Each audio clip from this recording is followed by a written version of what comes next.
Hello students, welcome you all on my YouTube platform which is named Abhishek Tiwari Total NCERT Solutions. Students, आपका स्वागत है मेरे YouTube platform पे, YouTube channel पे जिसका नाम है, मेरे नाम से ही आपको मिल जाएगा, अभिषेक तिवारी। आप टोटल NCERT सॉल्यूशंस डालेंगे तो आपको मेरी पिक्चर दिखाई पड़ेगी। सो please visit my YouTube channel. I'm going to introduce this lecture series once again on YouTube as I was finding out कि बहुत सी प्रॉब्लम्स आ रही थी बच्चों आपकी क्लासेस कंटिन्यू करने में। इनफैक्ट स्कूल्स और तमाम चीज़ें जो चल रही है, कोरोना और तमाम दिक्कतों की वजह से जो एक हर्डल सामने बना हुआ था, ठीक है, मुझे ऐसा लगा कि कहीं ना कहीं ये हर्डल कंटिन्यू अभी और दिनों तक बनी रह सकती है और आपकी एजुकेशन प्रभावित हो सकती है, इन्फ्लुएंस हो सकती है। Therefore I decided to initiate my own lecture series. मैंने डिसाइड किया कि मैं अपनी लेक्चर सीरीज स्टार्ट करूँगा और through it abruptly I'll be able to give you the video lectures of everything anytime. Okay, so this is the very first initiative for class 9th students, as I have also made lectures of class 10th, class 11th, class 12th. So this is the term for the class 9th. Okay, so class 9th students, आपका welcome है इस video lecture series में, and this is the first lecture which I am providing you of the economics. Okay, economics I think अभी हम लोगों ने run नहीं किया था और बैक टू बैक ये सारे लेसन्स मैं कवर करूँगा। जो स्कूल में कवर किया है उसको भी ड्रॉप कर रहे हैं, बाकी और लेक्चर्स को मैं कंटिन्यू करूँगा। ठीक है, जिन्होंने इन लेक्चर्स को नहीं देखा है उनके लिए मैं बाद में रिव्यू करूँगा और लेक्चर्स को फिर से भेजूँगा अगर आप कमेंट करेंगे तो। और इसके अलावा इकोनॉमिक्स आपके लिए एक नई चीज़ है। ठीक है, ये इकोनॉमिक्स की बुक है, ये 4th बुक है। हम लोगों ने 3 चैप्टर्स में 3 पार्ट्स में हमने कवर कर रखा है history, geography and politics. So economics की ये फर्स्ट चैप्टर है, ये चैप्टर फर्स्ट है इकोनॉमिक्स में जो हम लोग यहाँ स्टार्ट करने चल रहे हैं। इकोनॉमिक्स स्टूडेंट्स आपके लिए एकदम डिफरेंट है। ठीक है, you are very first time going to face economics lecture right here. आप यहाँ पे बहुत पहली बार एक वीडियो लेक्चर देखने जा रहे हैं जो कि इकोनॉमिक्स से जुड़ा हुआ है। तो बच्चों, सबसे पहले आपको जो जानने की आवश्यकता है, ठीक है, वो इकोनॉमिक्स है कि इकोनॉमी और इकोनॉमिक्स क्या होता है। ओके, तो before we move further, one more thing कि लेक्चर को देखने से पहले आप इस पे सब्सक्राइब कर लें। सब्सक्राइब करने के साथ बेल आइकन को जो है प्रेस करें, जिससे कि आप सारे लेक्चर्स की नोटिफिकेशन आपको आपके यूट्यूब पे मिल सके। और इसके साथ साथ जो है आप इसको लाइक एंड शेयर ज़रूर करिए। एज आई टोल्ड यू कि मैंने 9th के साथ 10th, 11th एंड 12th के लेक्चर्स भी डाल रखी है। So those are your colleagues, those are your senior mates जो 10th, 11th, 12th में पढ़ते हैं। Please also inform them to join the channel and to spread as much as possible. And one more thing, जो अभी तक मैंने देखा कि लेक्चर्स को लोग सब्सक्राइब भी कर ले रहे हैं, मेरे वीडियो लेक्चर्स को लोग लाइक भी कर रहे हैं, सब्सक्राइब भी कर रहे हैं, बट आई सॉ कि लेक्चर वीविंग कम हो रही है, लोग वीव नहीं कर रहे हैं, लेक्चर्स को पूरा नहीं देख रहे हैं। सो स्टूडेंट्स, आपसे रिक्वेस्ट करूंगा कि आप इस लेक्चर को पूरा देखिए और बहुत ही आसान तरीके से in a very ease of manner I would like to explain you this lesson. Okay, मैं ट्राई करूँगा कि इसको सबसे आसान मेथड से मैं इसको एक्सप्लेन कर सकूँ आपको। So students, story of the village Palampur, this is the first chapter of your economics. Okay, this very first chapter, the purpose of the story is to introduce some basic concept relating to production, and this we do through a story of a hypothetical village called Palampur. तो जो basic concept है relating to production ना, जो production से, export import से, okay, economy से जुड़े हुए स्टोरी है। यहाँ पे एक हाइपोथेटिकल गांव, एक विलेज जिसको हमने केवल कल्पना में बनाया है, पालमपुर नाम से, वहाँ से बिगिन होता है, शुरू होता है। ठीक है, So what is the lecture behind it? We are going to face it, but before sorry, but before we are going to start, okay, we are going to start with what is economics. Okay, first of all economy. Student economy एक बहुत ही simple और day to day use होने वाला एक common term है, आप सब इस चीज़ को जानते हैं। आपके फादर, आपके पेरेंट्स, आपके मदर जो भी अर्न करते हैं एक मंथ में, एक सैलरी उनको जो मिलती है, या बिज़नेस करते हैं तो जो उनका प्रॉफिट होता है एक महीने का, ठीक है, उस प्रॉफिट में वो कितना जो है वेस्ट कर रहे हैं, मींस कितना एक्सपेंडिचर्स है, खर्च है उनका, और उसके बाद कितना उनके पास बच रहा है, ठीक है। तो ये सब का कैलकुलेशन इकोनॉमी होती है, ठीक है। तो जो आपकी बचत है और जो आप कमा रहे हैं, जो आपकी आपकी जो कमाई है वो आपकी क्या है, आपकी इकोनॉमी है, ठीक है। आपकी अर्थव्यवस्था है, कितने रुपए आपकी पॉकेट में आ रहे हैं, ये आपकी इकोनॉमी की साइज़ को दिखाता है कि आप इतने इकोनॉमी वाले लोग हैं। फिर उसमें से आपने कितना कितना एक्सपेंडिचर किया, कितना खर्च किया, बाद में कितने बच गए, इन सब का एस्टिमेशन, आर्टिकुलेशन इकोनॉमी कहलाता है, ठीक है students. It might be in respect of individuals और कंट्री। तो ये चाहे इंडिविजुअल के सेंस में बात करें, चाहे हम देश के बारे में बात करें, क्लियर। तो ये इकोनॉमी होती है। फिर बात आती है इकोनॉमिक्स क्या होता है। Okay, the study of economy is economics, ठीक है। तो इकोनॉमी की जो स्टडी होती है, जिस मेथड से, जिस तरीके से, जिससे हम इकोनॉमी की स्टडी करते हैं, वो इकोनॉमिक्स कहलाता है, clear. So here we are going to study about the economic activities like production, export, import, demand and supply, okay, and every commercial terms in this lesson, which is named the story of village Palampur.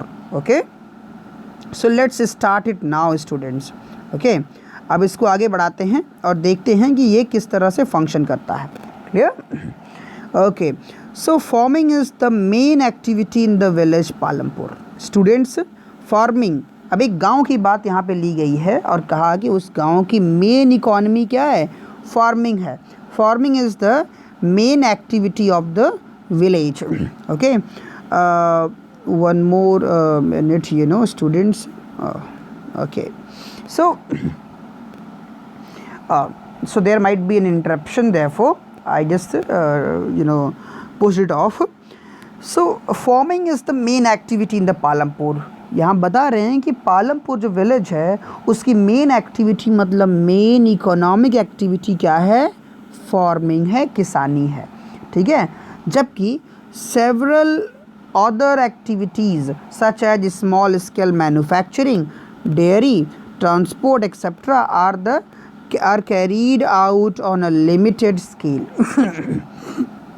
Okay, so इसके अलावा जो और activities हैं, कुछ और economic activity, जैसे कि small scale पे मैन्युफैक्चरिंग, कोई चीज़ मैन्युफैक्चरिंग, सेकेंडरी सेक्टर, डेयरी हो गया, ट्रांसपोर्ट हो गया, ये भी होता है बट बहुत ही कम पैमाने पे होता है। Are carried out on a limited scale, बहुत ही लिमिटेड स्केल में ये सब चीज़ें भी यहाँ पे होती हैं ना। लेकिन मेजर जो ऑक्यूपेशन वो क्या है, एग्रीकल्चर है। So these production activities need various types of resources. अब इन तरह की सभी प्रोडक्शन एक्टिविटीज़ के लिए, चाहे वो फार्मिंग हो, चाहे वो स्मॉल स्केल मैन्युफैक्चरिंग है, डेयरी है, ट्रांसपोर्ट है, इन सब के लिए क्या चाहिए होता है, अलग टाइप के रिसोर्सेज की ज़रूरत होती है, ठीक है। रिसोर्सेज की ज़रूरत होती है, उसमें नेचुरल रिसोर्सेज आता है, मैन मेड आइटम्स होते हैं, ह्यूमन एफर्ट होता है, मतलब मानव का श्रम, उसकी मेहनत, उसकी बुद्धि, ओके, मनी होता है, ये सब की ज़रूरत होती है। So as we read through the story of Palampur we will learn how various resources combine to produce the desired goods and services in the village, ठीक है। तो इन सभी चीज़ों को, रिसोर्सेस को कंबाइन करके हम पढ़ने का प्रयास करेंगे, हम सीखेंगे कि कैसे जो है इन सब को कंबाइन करके हम डिज़ायर्ड गुड्स को, जो हमें आवश्यकता होती है उस गुड को हम प्रोड्यूस कर सकते हैं, उस सर्विस को हम प्रोड्यूस कर सकते हैं गांव में, ठीक है students. Okay, so let's talk about the introduction of it. अब हम लोग थोड़ा सा पालमपुर के इंट्रोडक्शन को पढ़ते हैं, ठीक है, कि पालमपुर कैसा गांव है, ठीक है। अब पालमपुर का इंट्रोडक्शन देखेंगे। सो पालमपुर एक वेल कनेक्टेड विलेज है ना, नेबरिंग विलेज है जो कि टाउन से जुड़ा हुआ है, ठीक है, मतलब आस पड़ोस के गांव और कस्बे से जुड़ा हुआ है। कस्बे Raiganj, okay, a big village, एक बड़ा सा गांव है, इज़ 3 किलोमीटर फ्रॉम पालमपुर, जो कि पालमपुर से 3 किलोमीटर की दूरी पे है, ठीक है। ऑल वेदर रोड एक है, connects the village to Raiganj and further to the nearest small town of Shahpur. एक छोटा सा टाउन है, उसका नाम है शाहपुर। तो एक ऑल वेदर रोड मतलब कि हर मौसम को झेलने वाली एक अच्छी सड़क, वेल डेवलप्ड एक रोड जो है बनाई गई है, कनेक्ट करती है जो रायगंज को भी और पड़ोस के कस्बे शाहपुर को भी कनेक्ट करती है। बहुत तरह के जो बहुत तरह के ट्रांसपोर्ट ना वो अवेलेबल हैं यहाँ पे ऑन दिस रोड, इस रोड पे अवेलेबल होते हैं। स्टार्टिंग फ्रॉम बुलक, जिसमें बुलक कार्ट है, टोंगाज हैं, बुगीज़ होता है, वुडन कार्ट होता है, बेसिकली बफेलो खींचता है, उसको आप देखे होंगे। इसके अलावा लोडेड विथ जैगरी गुड़ ना, गुड़ जिसको कहते हैं, other commodities to motor vehicles like motorcycle, jeeps, tractors and trucks. तो ये इस तरह के पब्लिक इस तरह के ट्रांसपोर्ट जो हैं वो सड़कों पर अवेलेबल होते हैं, हर तरह के, सोफिस्टिकेट से लेकर के ओल्ड एंशिएंट मेथड वाले, ठीक है। जो विलेज है हैज़ अबाउट 450 फैमिलीज़। इस गांव में लगभग 450 फैमिलीज़ हैं, परिवार रहते हैं और अलग अलग कास्ट के होते हैं, ठीक है। 80 फैमिलीज़ अपर कास्ट की है, ठीक है, अपर कास्ट जिसमें जर्नल कहते हैं, ठीक है, वो मेजॉरिटी में हैं इस लैंड पे। और their houses some of them quite large, इनके कुछ लोगों के घर बहुत बड़े बड़े हैं जो कि ईंट के बने हुए हैं, सीमेंट से प्लास्टर्ड हैं, ठीक है। यस्सी होते हैं, यस्सी दलित जिसको कहते हैं, comprise 1/3 of the two population, और पूरे गांव की 1/3 पॉपुलेशन वो यस्सी है। And leave in one corner of the village, जो गांव के एक कोने में रहते हैं। इसके अलावा much smaller houses some of which are mud and straw, जिनके घर बहुत छोटे छोटे होते हैं, कुछ तो मड और स्ट्रॉ से बने होते हैं, घास फूस और कीचड़ से बने होते हैं। जो मोस्ट ऑफ द हाउसेस हैं ना उस गांव में हैव इलेक्ट्रिक कनेक्शंस, अधिकतर घरों में इलेक्ट्रिक कनेक्शंस हैं। इलेक्ट्रिसिटी जो है powers all the tube wells, electricity से जो है सारे ट्यूबवेल्स को पावर मिलता है in the field and is used in the various power मिलता है, और वेरियस टाइप के जो हैं स्मॉल बिजनेस रन होते हैं यहाँ से, ठीक है। पालमपुर के जो है 2 प्राइमरी स्कूल्स हैं, ठीक है, वहाँ पे 2 प्राइमरी स्कूल हैं, एक हाई स्कूल है, ठीक है, और एक प्राइमरी हेल्थ सेंटर जिसको PHC कहा जाता है। तो PHC भी है, मतलब प्राइमरी हेल्थ सेंटर है जो कि गवर्नमेंट द्वारा रन होता है। और एक प्राइवेट डिस्पेंसरी है no where sick are treated, जहाँ पे बीमार लोगों का इलाज किया जाता है, प्राइवेट डिस्पेंसरी भी है, ठीक है। इसके अलावा the description of above shows that the Palampur has a fairly well developed system of road transport, electricity, irrigation, schools and health centre. इसका मतलब कि ये सारी चीज़ों से भरा पूरा गांव है ये, ठीक है, जहाँ पे खूब डेवलप्ड रोड हैं, ट्रांसपोर्ट के साधन हैं, इलेक्ट्रिसिटी अच्छे से है, सिंचाई के साधन हैं, स्कूल हैं, हेल्थ फैसिलिटीज़ हैं। So compare these facilities with those in your near by villages. तो आप इन चीज़ों को अपने आसपास के गांव से कंपेयर कर सकते हैं कि हमारा गांव इन चीज़ों से कितना अलग है या कितना ऊपर है, okay. The story of Palampur is an imaginary village. जो स्टोरी है पालमपुर की, ये एक इमेजनरी विलेज की स्टोरी है, एक काल्पनिक गांव है, ठीक है। सो जो हमें ले जाता है the different types of production activities, कहीं ना कहीं हमें अलग अलग तरह की प्रोडक्शन एक्टिविटीज़ की ओर ले जाता है गांव के, ठीक है। In villages across India farming is the main production activity, ठीक है। भारत के जो गांव हैं वहाँ पे फार्मिंग सबसे मेन एक्टिविटी है प्रोडक्शन की, ठीक है। मतलब कि अगर आप देखें पूरे भारत में जो फार्मिंग है वो गांव की मेन प्रोडक्शन एक्टिविटी कहलाती है। मतलब सबसे ज़्यादा प्रोडक्शन किससे होता है? गाँव से होता है, खेती से होता है, ठीक है, फार्मिंग से होता है। The other production activities referred as to non farming non farming activities. इसके अलावा और भी ऐसी एक्टिविटीज़ हैं जिसमें नॉन फार्मिंग एक्टिविटीज़ शामिल होती हैं, ठीक है। नॉन फार्मिंग एक्टिविटी जिसमें स्मॉल मैन्युफैक्चरिंग है, ट्रांसपोर्ट है, शॉप कीपिंग है, ये सब चीज़ें शामिल होती है।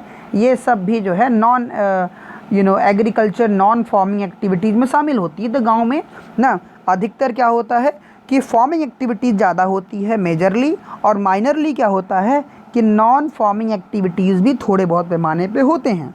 We shall take look at both these types of activities. तो हम इन दोनों तरह की एक्टिविटीज़ पर नज़र रख सकते हैं after learning a few journal things about the production. जब हम प्रोडक्शन के बारे में कुछ जर्नल चीज़ों को पढ़ लेंगे, अभी जो आगे पढ़ेंगे, तो हम इन चीज़ों को देख सकते हैं और समझ सकते हैं कि गाँव जुड़ी हुई चीज़ों को क्या असर होता है।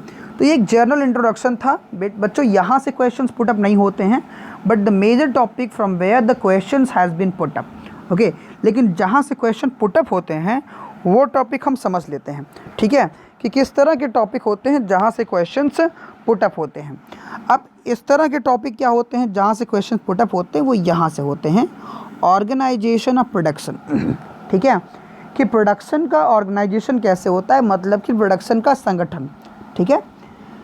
तो पहली चीज़ ये जान लीजिए, जो एम होता है प्रोडक्शन का is to produce the goods and services that we want, ठीक है।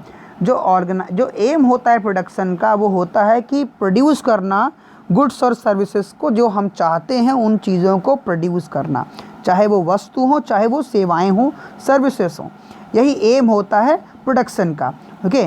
सो जो प्रोडक्शन होता है उसकी 4 रिक्वायरमेंट होती है। There are 4 requirement for production of goods and services.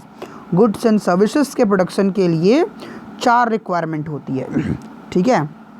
ये 4 रिक्वायरमेंट क्या होती है, मतलब कोई वस्तु का प्रोडक्शन करना है तो आपके पास 4 बेसिक चीज़ें होनी चाहिए, ठीक है। वो 4 बेसिक चीज़ें हैं क्या, अब हम इसको ज़रा डिटेल में पढ़ेंगे और मैं आपको समझाऊंगा कि एक्चुअली ये क्यों इम्पॉर्टेंट है, ठीक है। इनको हम कहते हैं बेस ऑफ प्रोडक्शन, ठीक है, या इनको हम प्रोडक्शन के फंडामेंटल थिंग्स ऑफ प्रोडक्शन होता है। अब ये पहला इसमें आता है लैंड, ओके। इसमें स्टूडेंट पहला होता है land. The first requirement is land. Production करना है तो सबसे पहले आपको क्या चाहिए, आप हवा में प्रोडक्शन तो करेंगे नहीं, आप कोई फैक्ट्री बनाएंगे, कोई दुकान लगाएंगे, कोई बिज़नेस शुरू करेंगे कॉमर्शली, या फिर आप खेती करेंगे, तो भी आपको जो प्रोडक्शन करना है, ठीक है, आपको सबसे पहले क्या चाहिए, लैंड चाहिए। So land is the prime और फैक्टर ऑफ प्रोडक्शन। तो फैक्टर ऑफ प्रोडक्शन इनको कहा जाता है, क्या कहा जाता है, फैक्टर ऑफ प्रोडक्शन, ठीक है। तो प्रोडक्शन के जो हैं वो फैक्टर होते हैं, तो 4 फैक्टर होते हैं, फैक्टर ऑफ प्रोडक्शन कहलाते हैं। तो पहला फैक्टर क्या है, लैंड, कि पहली रिक्वायरमेंट लैंड की होती है। And other natural resources such as water, forest and animals, ठीक है। तो ये नेचुरल रिसोर्सेज की भी आवश्यकता होती है, लेकिन पहली चीज़ जो है क्या होती है, लैंड, कि आपको कुछ भी चाहिए, आपको फॉरेस्ट गुड्स चाहिए, मिनरल्स चाहिए, वाटर चाहिए, वो कहाँ से मिलेगा, फॉरेस्ट से मिलेगा। तो forest is the first factor of the production, okay. Second factor students, दूसरा फैक्टर होता है, उसको हम कहते हैं लेबर। लेबर मतलब होता है श्रम, मेहनत, ठीक है। आप जो मजदूरी करते हैं उसको लेबर कहते हैं ना। मजदूरों को लेबर नहीं कहते हैं, उनको लेबरर कहते हैं, और मजदूरी को कहते हैं लेबर। तो जो सेकेंड रिक्वायरमेंट होती है वो होती है मजदूरी की, लेबर की ना। People who will do the work, जो लोग काम करते हैं, जो लोग काम करेंगे, वो दूसरी रिक्वायरमेंट है। आपको ज़मीन तो मिल गई, अब उस ज़मीन पे आपको फैक्ट्री लगानी है। सबसे पहले आप एक फैक्ट्री बनाएंगे ना, तो फैक्ट्री कौन बनाएंगे, लेबरर्स बनाएंगे ना। लेबर की आवश्यकता होगी आपको, या फैक्ट्री आपकी बनी है तो भी उसमें प्रोडक्शन करना है, तो मजदूर ही तो प्रोडक्शन करेंगे। कोई सामान बनाना है तो कोई लेबर ही तो फंक्शन करेगा उसमें, ठीक है। तो लेबर सेकेंड रिक्वायरमेंट होती है। Some production activities require highly educated workers. अब उसमें भी जो लेबर होते हैं वो 2 तरह से डिवाइड होते हैं स्टूडेंट्स, ठीक है। लेबर जो होते हैं उनको हम 2 तरह से डिवाइड कर सकते हैं, ठीक है। किस तरह से, एक होता है जिसको हम कहते हैं स्किल्ड, ओके, स्किल्ड लेबर होते हैं, और दूसरा होते हैं अनस्किल्ड, ओके, दूसरे अनस्किल्ड लेबर होते हैं। अब देखिए स्किल और अनस्किल लेबर्स, जो स्किल्ड वो होते हैं जो आईआईटी से इंजीनियर होते हैं, पॉलिटेक्निक करके बैठे होते हैं, ट्रिपल, इसके अलावा जो आईईआरटी से ग्रेजुएट होते हैं, कोई ना कोई आईटीआई करके बैठे होते हैं, तो ये सब क्या होते हैं, टेक्निकल नॉलेज इसके पास होती है, वो कहलाते हैं स्किल्ड लेबरर। ठीक है, जिनके पास ट्रेनिंग होती है, डिग्रीज होती हैं। इसके अलावा अनस्किल्ड वो होते हैं जो अपनी प्रायर एक्सपीरियंसेस पे काम करते हैं, जिनके पास कोई ट्रेनिंग नहीं होती, जिनके पास कोई आइडिया नहीं है कि कैसे प्रोडक्शन किया जाता है, वो केवल मज़दूरों वाला काम करते हैं, हार्ड वर्क करते हैं। ठीक है, तो दो तरह के अब इसमें प्रोडक्शन के लिए रिक्वायरमेंट होती है लेबर्स की, दूसरी रिक्वायरमेंट है, और लेबर्स में क्या होता है, एजुकेटेड वर्कर्स भी होते हैं to perform the necessary task. ठीक है, इसके अलावा other activities require workers who can do manual work. इसके अलावा कुछ एक्टिविटीज़ जिसमें मैनुअल वर्क की ज़रूरत होती है, मतलब कि हाथों से काम होना चाहिए, वो मैनुअल वर्कर्स करते हैं, उनको हम अनस्किल्ड वर्कर कहते हैं। ठीक है, तो each worker is providing the labour necessary for production. तो हर वर्कर जो होता है वो प्रोवाइड करता है जो नेसेसरी लेबर होता है प्रोडक्शन के लिए, उसको लेबर प्रोवाइड करता है। So this is why the second factor of production is labour. Okay students, let's move toward the third factor of production. तीसरा फैक्टर ऑफ प्रोडक्शन होता है physical capital. Okay, third requirement जो होती है वो physical capital की होती है स्टूडेंट्स। अब फिजिकल कैपिटल जो होता है उसको हम दो भागों में बांट सकते हैं, उसको हम 2 पार्ट्स में डिवाइड कर सकते हैं। ठीक है, फिजिकल कैपिटल को।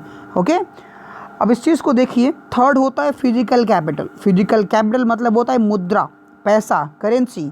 अब वो पैसे के फॉर्म में भी हो सकता है, या पैसे जैसी वैल्यू रखने वाली कोई और चीज़ जैसे मशीनरीज भी हो सकता है। ठीक है, तो जब हम फिजिकल कैपिटल की बात करते हैं, ये तीसरी रिक्वायरमेंट या तीसरा फैक्टर ऑफ प्रोडक्शन होता है। ठीक है, so the variety of inputs required. अब क्या होता है कि कई तरह के इनपुट्स की ज़रूरत होती है ना, at every stage during production के दौरान आपको कई तरह की इनपुट ज़रूरत होती है। आपको मशीनरीज चाहिए, आपको पैसा इन्वेस्टमेंट करना है। ठीक है, इसके अलावा जो है बिल्डिंग्स चाहिए, टूल्स चाहिए, कंप्यूटर चाहिए, टरबाइन चाहिए, जनरेटर चाहिए, बहुत तरह के इंस्ट्रूमेंट या बहुत तरह के आपको कैपिटल आपको ज़रूरत होती है ना प्रोडक्शन के लिए। So what are the items that come under physical capital. तो ऐसे कौन से आइटम्स हैं जो फिजिकल कैपिटल में आते हैं स्टूडेंट्स, हम उसको डिस्कस करेंगे अब। ठीक है, so let's talk about it. अब इसमें बच्चों पहला आता है उसको हम कहते हैं टूल्स, मशीन्स, बिल्डिंग्स। ओके, तो पहले जो फिजिकल टूल हैं वो क्या होते हैं, वो होते हैं टूल्स, मशीन्स, बिल्डिंग्स ना। Tool and machine range from very simple tools such as farmers plow to the sophisticated machines such as generators, turbines, computer etc. ठीक है, तो जो टूल्स और मशीन्स होते हैं इनकी रेंज बहुत बड़ी होती है। ये छोटे से हल जो किसान का हल होता है वहाँ से लेकर के खूब एडवांस मॉडर्न मशीन जैसे कि जनरेटर, टर्बाइंस, कंप्यूटर, इन बड़ी रेंज में शामिल होता है।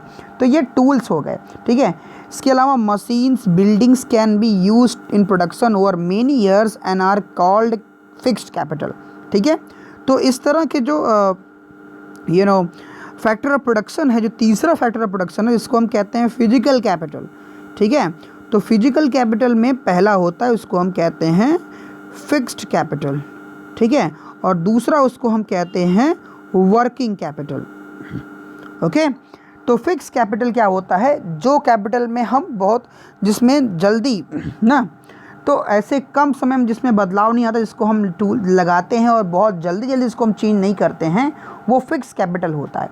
ठीक है, तो टूल्स, मशीन्स और बिल्डिंग्स, ये सब इसमें मशीन्स में तमाम तरह की चीज़ें, बिल्डिंग्स और इसके अलावा टूल्स में कई तरह की चीज़ें ये सब शामिल होती हैं, इनको ये फिक्स कैपिटल कहा जाता है। ये पहला टाइप कैपिटल हो गया। दूसरा कैपिटल जो होता है स्टूडेंट्स, वो क्या होता है, दूसरा कैपिटल जो होता है उसको हम कहते हैं जिसे raw materials and money in hand. ठीक है, दूसरा कैपिटल क्या होता है, रॉ मटेरियल्स हो गया, कच्चा माल हो गया, और पैसा जो हाथ में होता है ना, मुद्रा, वो होता है सेकेंड टाइप ऑफ कैपिटल। ठीक है, so production requires variety of raw material. Production को एक वैरायटी ऑफ रॉ मटेरियल की आवश्यकता होती है, जैसे कि यार्न हो गया used by the weaver, and the clay used by the potter, ठीक है। तो कोई भी आपको इंडस्ट्री चलानी है, कोई प्रोडक्शन करना है, तो उसके लिए आपको रॉ मटेरियल की आवश्यकता होती है, एक्सेप्ट प्राइमरी को छोड़ करके, ठीक है। मतलब एग्रीकल्चर छोड़ करके बाकी आप सेकेंडरी में कुछ भी कर रहे हैं। आपको जैम बनाना है तो आपको फ्रूट चाहिए, ठीक है। आपको सॉस बनाना है तो आपको फ्रूट चाहिए। आपको कॉटन कपड़े बनाने तो यार्न चाहिए, ठीक है। आपको पॉटरी बनानी है तो आपको क्ले चाहिए। तो हर तरह की चीज़ों के लिए आपको रॉ मटेरियल की आवश्यकता होती है। रॉ मटेरियल क्या होते हैं? वो एक कैपिटल होते हैं। इसके अलावा some money is also required during production. अब प्रोडक्शन करना है तो इन्वेस्टमेंट करना पड़ेगा। इन्वेस्टमेंट आप मनी के फॉर्म में करेंगे, ठीक है। आप कोई फैक्ट्री चलाएंगे तो आप उसमें इन्वेस्टमेंट करेंगे ना, पैसा लगाएंगे ना। आप उसकी बिल्डिंग बनाने में, मशीन टूल्स और चीज़ों में, मतलब फिक्स कैपिटल और वर्किंग कैपिटल ख़रीदने में आपको पैसे खर्च करने पड़ेंगे, तो वो होगा, ठीक है। उसको हम कहेंगे मनी। तो मनी जो है वो इसमें लगता है। तो रॉ मटेरियल और मनी जो होता है ये दोनों क्या कहलाते हैं? वर्किंग कैपिटल कहलाते हैं, फंक्शनल कैपिटल कहलाते हैं, ठीक है। तो इस तरह से फिजिकल कैपिटल जो है ये उसमें दो कैपिटल आते हैं, एक फिक्स कैपिटल होता है और दूसरा वर्किंग कैपिटल होता है। Unlike tools, machine and buildings, these are used up in production. इनका उपयोग जो है प्रोडक्शन में होता है, ठीक है। So there is a fourth requirement too. एक चौथे जो है पिलर की या चौथे ऐसे ज़रूरत होती है जिसको हम बेसिकली कह सकते हैं कि चौथे एक मशीनरी की ज़रूरत होती है ना, या चौथे फैक्टर ऑफ प्रोडक्शन की ज़रूरत होती है। You will need knowledge and enterprises. अब यहाँ पे क्या होता है कि आपको नॉलेज और इंटरप्राइज़ की ज़रूरत पड़ती है कि आपके पास नॉलेज हो, ज्ञान हो उस चीज़ का, और इंटरप्राइज हो, आपके पास संस्थान हो, इंस्टीट्यूशंस हो, ठीक है, जिससे कि आप अपने प्रोडक्शन को आगे बढ़ा सकें। To be able to put together land, labour and physical capital, कि आपके पास ना नॉलेज हो और इंटरप्राइज हो, इंस्टीट्यूशंस हो, जिसकी मदद से आप इन सभी फर्स्ट, सेकंड और थर्ड कैपिटल को एक साथ करके आप प्रोडक्शन कर सकें, आउटपुट कर सकें अपने आप से, ठीक है, या फिर सेल कर सकें बाज़ार में। इसके लिए आपको नॉलेज और एंटरप्राइज़ की ज़रूरत होती है। तो एंटरप्राइज़ जो है वो चौथा फैक्टर ऑफ प्रोडक्शन कहलाता है, ठीक है। So these days is called human. Okay, तो ये जो डेज हैं इसको ह्यूमन बेसिकली उसको हम ह्यूमन कैपिटल कहते हैं, ठीक है। ये जो चौथा वाला होता है एंटरप्राइज या ह्यूमन नॉलेज, उसको हम ह्यूमन कैपिटल कहते हैं। वो ह्यूमन कैपिटल कहलाता है स्टूडेंट्स, ठीक है। दिस इज़ द जिसको हम अगले चैप्टर में पढ़ेंगे डिटेल में। तो ये चौथा जो है ह्यूमन कैपिटल कहलाता है, ठीक है। तो आप इस पिक्चर में देख सकते हैं कि बच्चों यहाँ पिक्चर में दिख रहा है कि identify the land, labour and fix capital used in production. कौन कौन सी चीज़ें हैं यहाँ पे, ठीक है, किस तरह के फैक्टर ऑफ प्रोडक्शन आपको दिख रहे हैं। So every production is organised by combining land, labour, physical capital and human capital. तो हर तरह के जितने भी प्रोडक्शन होता है, कोई प्रोडक्शन जो है वो चार चीज़ों से प्रोडक्शन होता है, चार चीज़ों के ऑर्गेनाइज होने से होता है। पहला होता है लैंड, दूसरा होता है लेबर, तीसरा होता है फिजिकल कैपिटल जिसमें दो कैपिटल होते हैं, जिसमें फिक्स कैपिटल होता है और वर्किंग कैपिटल होता है। चौथा होता है जिसको हम एंटरप्राइज कहते हैं, नॉलेज कहते हैं, उसको हम ह्यूमन रिसोर्स भी कहते हैं, ह्यूमन कैपिटल भी कहते हैं, ठीक है। तो इन सब को मिलाकर क्या कहते हैं? फैक्टर ऑफ प्रोडक्शंस कहते हैं, ठीक है। होप आपको बच्चों ये समझ में आ गया होगा कि what is a factor of production. ये बहुत इंपॉर्टेंट क्वेश्चन है। ये पहला क्वेश्चन जो यहाँ से बनता है ना, what are the factors of production. So there are 4 factors of production and I explained you in great detail. Hope आपको ये समझ में आया होगा। कोई प्रॉब्लम आ रही है तो आप कमेंट बॉक्स में आप डेफिनेटली आप मुझसे क्वेश्चन कर सकते हैं। इधर you can ask me on WhatsApp, okay. And how did you feel this, how did you like this video, okay, कैसा लगा? आप इसको लाइक करिए और कोशिश करिए कि मैक्सिमम आप इसको शेयर करिए, और सब्सक्राइब करने के बाद विप ज़रूर करिए, पूरा लेक्चर ज़रूर देखिए, तभी आप इसको समझ पाएंगे। क्योंकि ये आपके लिए क्लास 9 के बच्चों, आपके लिए पहली चीज़ है। बहुत दिनों के बाद आई आप इकोनॉमिक्स पढ़ने बैठे हैं, तो आप इसको इंटरेस्ट से पढ़िए। बहुत ही इंटरेस्टफुल होता है इकोनॉमिक्स, और ये आपको फिर समझ में आएगा, जो आपकी इकॉनमी से आपको जोड़ेगा भी, ओके।